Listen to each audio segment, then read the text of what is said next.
2020년 12월 17일 이정훈입니다. 오늘의 주제는 재청과 재가입니다. 이번에 윤석열 총장 징계를 결정하면서 추 장관이 재청을 하고 문 대통령이 재가를 했다라는 게 발표가 됐습니다. 그걸 소재로 재청과 재가가 무엇이고 윤 총장 징계는 어떤 건지를 한번 설명을 드리겠습니다. 부제는 이겁니다. 주어를 뺐습니다. 재청 그늘에 숨어 재가로 위협하나? 주어는 뭘까요? 누가 징계의 그늘에, 재청의 그늘에 숨어 재가로 위협하나? 찾아보십시오. 설명드리겠습니다. 12월 16일입니다. 정만호 국민소통수석이 청와대에서 브리핑했습니다. 법무부 징계위원회 의결 결과를 밝혔죠. 그 중에 눈에 띄는 대목이 이겁니다. 문재인 대통령은 오늘 오후 법무부 장관으로부터 12월 16일 오후입니다. 법무부 장관으로부터 검찰총장에 대한 징계위원회의 징계 의결 내용에 대한 제청을 받고 재가했습니다. 그 다음 잘 주목하십시오. 검사징계법에 따라서 법무부 장관이 징계 제청을 하면 대통령은, 여기가 중요합니다. 재량 없이 징계안을 그대로 제거하고 집행하게 됩니다. 재량 없이라는 이 표현은 무조건이라고 이해하셔도 되겠죠. 재량 없이 징계안을 그대로 제거하고 집행하게 됩니다. 이렇게 발표를 했습니다. 이 발표를 들으면서 저는 이 발표대로라면 문 대통령은 허수아비네 라고 생각을 했습니다. 당돌한가요? 왜 이런 생각을 했는가 하면은 장관이 결정한 대로 대통령이 재가를 했으니까 장관이 시키는 대로 대통령이 한 거 아니에요. 그 대통령 허수아비지. 재량 없이 징계안을 그대로 제거하고 집행하게 됩니다. 이럴 수 있습니까? 이런 표현을 우리 정만호 국민소통수석 일부러 쓰신 건가요? 아니면 아는데도 이렇게 쓴 건가요? 이건 제가 물어보지 못했습니다. 한번 기회 되면은 정만호 수석한테 한번 따져주시기 바랍니다. 자, 정수석이 이러한 발표를 하는 데는 이유가 있죠. 제가 찾아봤습니다. 검사징계법 제23조 1항입니다. 마지막 문장만 읽겠습니다. 해임, 면직, 정직, 감봉의 경우에는 법무부 장관의 제청으로 대통령이 한다라고 되어 있습니다. 한다. 근데 뭘 하냐? 징계를 한다. 이렇게 되는 겁니다. 그건 앞에 23조 1항을 다 읽어보시면 바로 이해가 될 겁니다. 법무부 장관의 제청으로 대통령이 한다라고 되어 있습니다. 이 조항을 근거로 정수석은 법무부 장관이 제청하면은 대통령은 무조건 제가한다라고 해석했을 것 같은데 이 해석이 옳으냐는 게 저의 오늘의 큰 주제입니다. 자, 여기서 주목하실 거는 제청이란 단어입니다. 제청의 뜻이 뭡니까? 저는요, 누가 한번 안을 내면은 두 번째로 동의합니다 할 때 그게 제청인 줄 알았어요. 그 3청, 4청이요 그렇게 가는 줄 알았는데 그거 아닙니다. 제청은 들을 제자, 청할 척자로 한자를 쓰고요. 국어사전, 인터넷 바로 치시면 확인할 수 있습니다. 인터넷에 국어사전 보면은 어떠한 안건을 해결해 줄 것을 윗사람에게나 공식기구에게 정식으로 요청함. 여기서 주목할 건 요청입니다. 요청. 이렇게 해주세요 하고 요청하는 겁니다. 또 다른 두 번째 해석은 어떤 사람을 추천하여 임명해 줄 것을 윗사람이나 공식기구에 정식으로 요청함. 역시 요청함입니다. 요청. 제청하다는 동사죠. 이것도 역시 비슷한 뜻입니다. 추천하여 임명해 줄 것을 윗사람이나 공식기구에 정식으로 요청하다. 그런 뜻이고요. 해결해 줄 것을 윗사람이나 공식기구에 정식으로 요청하다. 네, 요청하는 게 제청입니다. 아시겠습니까? 추천이나 요청하다. 네. 조금 더 찾아봤어요. 제청을 영어 한영사전은 뭐로 돼 있나 라고 봤더니 recommendation, recommend, 추천하다죠. nominate, 지명하다, recommend가 제일 많이, 여긴 조금 추천하다 쪽으로 더 많이 가 있고 저쪽에서는 요청하다로 국어사전에 돼 있습니다. 요청과 추천이 비슷하긴 하죠. 그러면 제청은 뭐냐? 요청하고 추천하는 것이지 결정된 것을 대통령이나 윗사람들이 하십시오 하고 그렇게 올리는 게 아닙니다. 우리는 이렇게 의견을 올립니다. 이렇게 해주십시오 하고 요청을 하는 거고 이것대로 해주십시오. 이 사람을 써주십시오 하고 추천하는 거지 결정을 해서 올리는 게 아닙니다. 요청하고 추천한 사람이 결정을 한다고 보면 이건 뭐다? 난센스다. 난센스죠. 요청한 대로 하게 되면 그럼 결정권자가 뭐가 필요해요? 물론 요청하고 추천받은 대로 할 수는 있죠. 근데 재량 없이 한다 그러면 어떡합니까? 정수성님. 참 대통령 얼굴에 무슨 그렇게 칠을 그렇게 할 일이 있습니까? 결정은요, 결정권자가 하는 겁니다. 대통령은 결정권자입니다. 장관이 요청했다고 그거대로 하는 사람이 아닙니다. 재량 없이 하는 사람이 아닙니다. 똑바로 알고 하세요. 제청한 것이 옳지 않거나 대통령이 결정권자인데 결정권자의 마음에 들지 않으면 거부하면 되는 거예요. 다시 하라고 재고하라고 그러면 되는 겁니다. 국가 원수이자 대통령은요, 법무부 등이 있는 행정부의 수반이죠. 그러한 대통령이 결정 책임을 장관에게 미룬다. 재량 없이 제가 했다. 이런 표현으로 장관에게 책임을 미루는 것은 난센스입니다. 먼 훗날 윤 총장에 대한 징계가 문제가 돼서 법적 다툼을 하면은 문 대통령은 징계 결정 책임을 지지 않기 위해서 추장관이 결정을 했다라고 미루기 위해서 이렇게 발표한 건 아닌가요? 제가 의심하는 게 바로 이 대목입니다. 그래서 제가 오늘 주제로 이걸 잡았습니다. 대통령이라는 자리는요, 정말 대단한 자리입니다.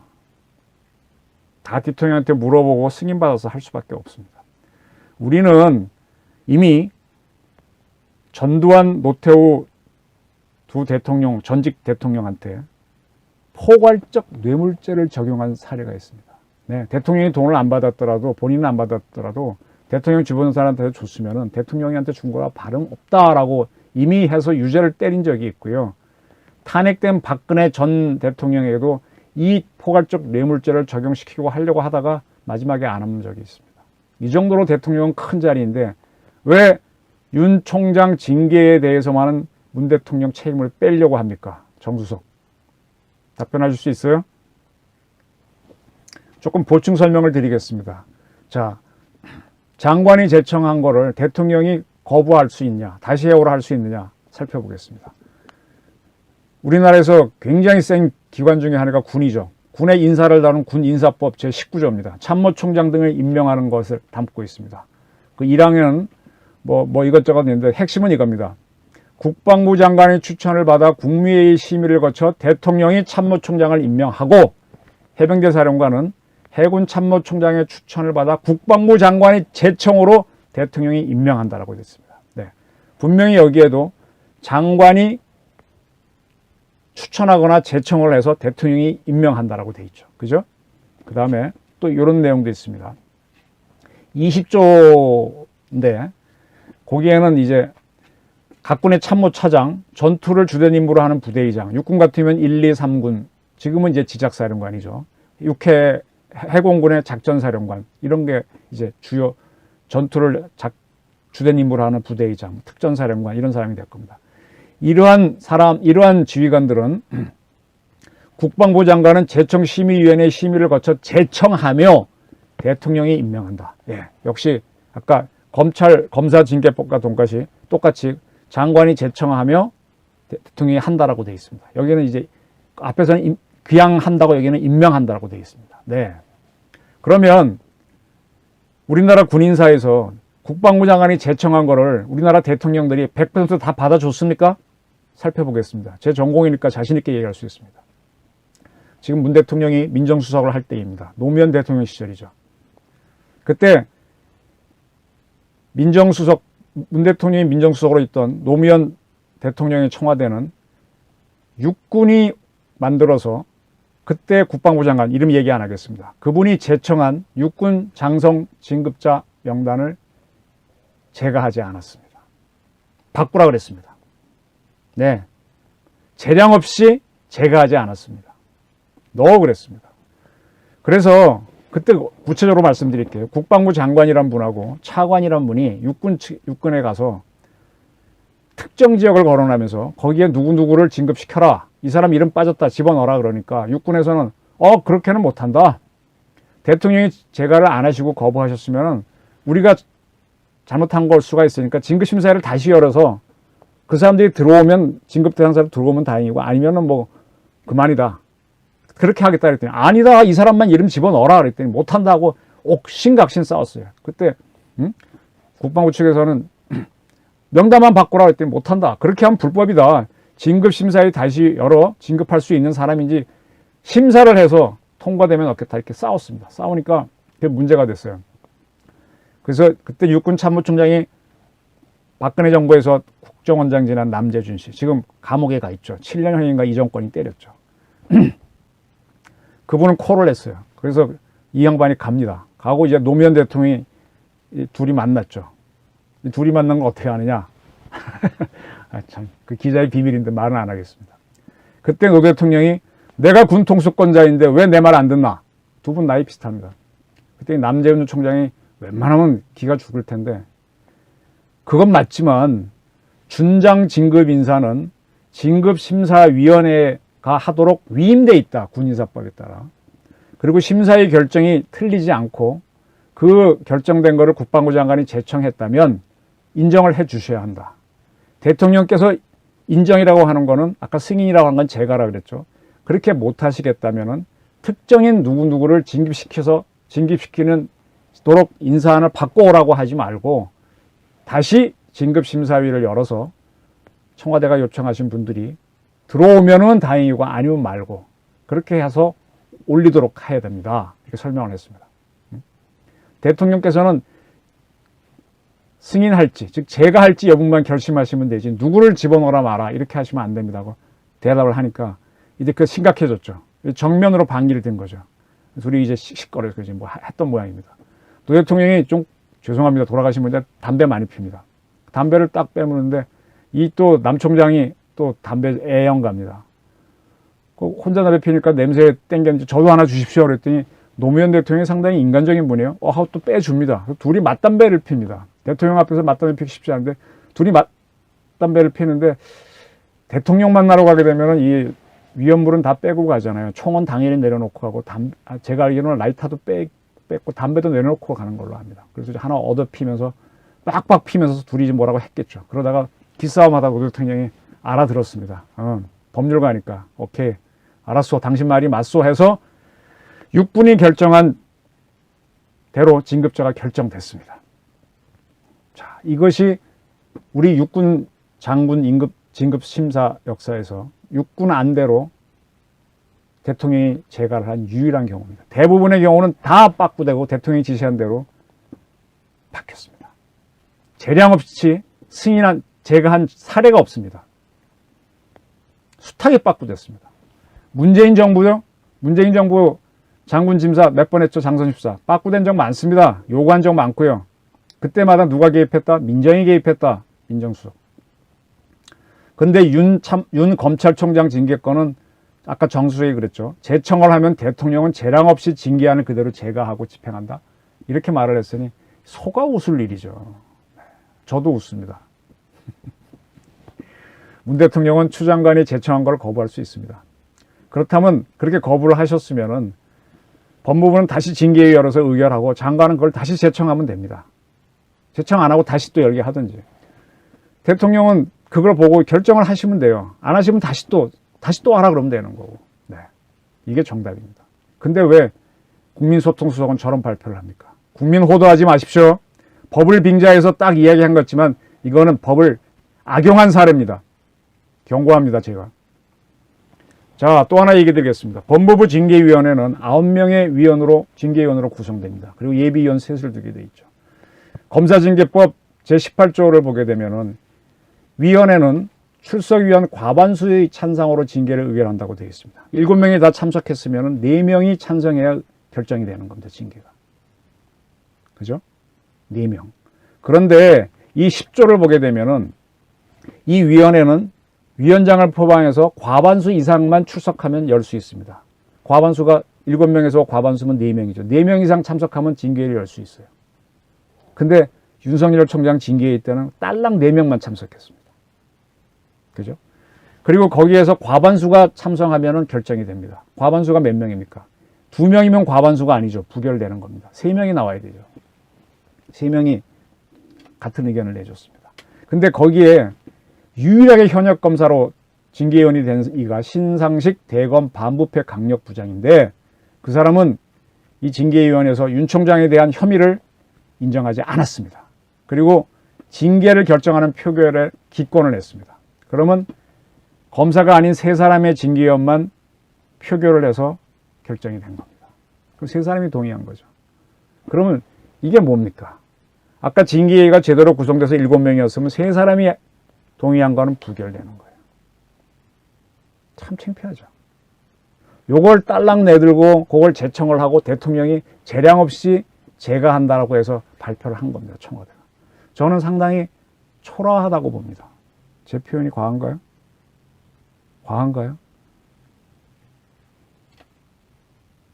제 표현이 과한가요? 상당히 소라한 징계입니다. 그 징계의 의결을 금과 옥조로 재량 없이 제거하신 분이 누구다? 문재인 대통령이다. 그러면은 윤 총장 징계 결정이 잘못됐다면 훗날에 그게 밝혀지면 책임은 문 대통령이 져야 합니다. 그리고 징계 청구를 한 게 잘못됐다면 그거는 청구권자인 추미애 장관이 져야 되고요. 징계 의결을 잘못했다면 표결을 했던 3사람이 책임을 져야 되겠죠. 이건 명쾌하게 해놓고 지나가겠습니다. 자, 2번째 문제를 제가 따지겠습니다. 대통령이 재량 없이 제가했다 그랬는데 제가라고 하는 표현은 옳은가라는 게 제 질문입니다. 제가라는 단어. 제가라는 단어 좀 쓰십니까? 제가라는 단어를 찾아봤어요. 위키피디아에 좀 설명이 잘 돼 있어요. 로얄 어센트 이렇게 돼 있습니다. 그냥 간단하면 어프로브입니다. 어프로벌 승인. 위키피디아 설명은 입헌 군주제 국가에서 의회가 통과시킨 법안을 공식적으로 군주가 승인해서 법으로 만드는 겁니다. 네, 군주가 사인하는 게 제가입니다. 유럽의 군주들은 과거엔 그렇게 했지만 현대에 와서는 이렇게 제가를 하는 경우는 드물어져. 제가란 단어를 이제는 안 씁니다. 자, 제가는 쉽게 말씀드리겠습니다. 군주정을 할 때 임금이나 황제나 왕이 있을 때 쓰던 단어입니다. 결제를 높여서 표현한 단어입니다. 결제를. 군주정 시절에는요, 이 용어, 그때는 계급사회잖아요. 계급사회, 신분사회이지. 신분사회, 그 다음에 계급사회 이렇게 오는데, 신분과 계급을 없애자는 게 누구다? 공화정이다. 그걸 누가 주장했다? 민주주의자가 되죠. 지금 문 대통령 어느 정당 출신이다? 민주당 출신이다. 근데 왜 계급이 있던, 신분이 있던 시절에 용어를 쓰시나요? 이 신분이 있던 시절에는요, 용어도 다양해서 황제는 폐하라 그랬습니다. 황제의 부인은 황후죠. 그분도 폐하입니다. 그리고 왕의 어머니도 폐하라 그럽니다. 우리나라 조선의 군주는 임금은 왕이죠. 왕은 우리나라 사극 보면 뭐라 합니까? 폐하 그럽니까? 전하 그럽니다. 전하. 네. 그 다음 등급이 전하입니다. 부인은 왕비죠. 그것도 전하. 그리고 황제의 아들은 뭐라 합니까? 태자입니다. 태자는 왕급이기 때문에 태자는 전하라 그럽니다. 그 다음에 왕의 아들, 차기 왕이 될 사람은 세자라 그러죠. 세자는 뭐라 그럽니까? 사극 잘 보시면 저하 그럽니다. 저하. 궁전할 때 전자를 써갖고 전하, 왕은. 우리 대저택할 때 저자를 써서 저하 그러는 겁니다. 저하. 아까 폐하는 뭔가 하면은 우리 신발 벗어놓을 때 그 섬돌을 뭐라 그래요? 그걸 한자로 폐라 그럽니다. 황제는 너무 높아서 집 밑이 아니라 그 섬돌 밑에 엎드렸기 때문에 폐하라 그러는 겁니다. 그 세자는 저하. 그 부인은 세자비니까 세자비인 저하. 그 밑이 합합니다. 영의정, 좌의정 이런 사람들은 영의정 합하 이러는 겁니다. 대원군이 바로 그런 위치에 있었기 때문에 합하라고 하죠. 사극에 보면. 그 다음이 뭔가? 그 다음이 각하입니다. 이조 판사 이런 사람들 보고 각하라고 그랬던 겁니다. 이럴 때 군주가 사인하면 그걸 제가라 그러는 겁니다. 그래서 이렇게 신하들이 올린 문서를 임금이 군주가 딱 보고 오케이 할 때는 오를 가짜를 써줍니다. 노하면 부, 아닐 부자에다가 이구자 있는 거 쓸 수도 있는데 뭐 안 하면 빠꾸시키니까 그만이니까 가를 써주기 때문에 실을 제자 제가라고 쓰는 겁니다. 근데 거기다 추가로 뭐 하는가 하면은 자기 이름을 씁니다. 성은 안 쓰고 자기 이름 쓰고 임금 도장에는 어세를 찍습니다. 거기까지가 하게 되면 그걸 제가라 그럽니다. 가짜를 쓰기도 하고. 이승만 대통령은 이걸 이어가지고 당신이 이렇게 사인할 때는 이승만의 만자를 쓰고 앞에 가짜 써서 가만이라고 많이 썼었죠. 영어로 보게 되면 한영사전은 생크션이나 어프루벌, 아까 뭐 로얄 어선트는 굉장히 그 군주정 때 시절이고, 이게 제가입니다. 근데 우리는 이러한 군주정을 언제 끝냈습니까? 1910년 대일본 제국이 합방되면서 한일 합방으로 우리는 군주정을 끝냈습니다. 네. 몇 년 전입니까? 110년 전에 끝냈습니다.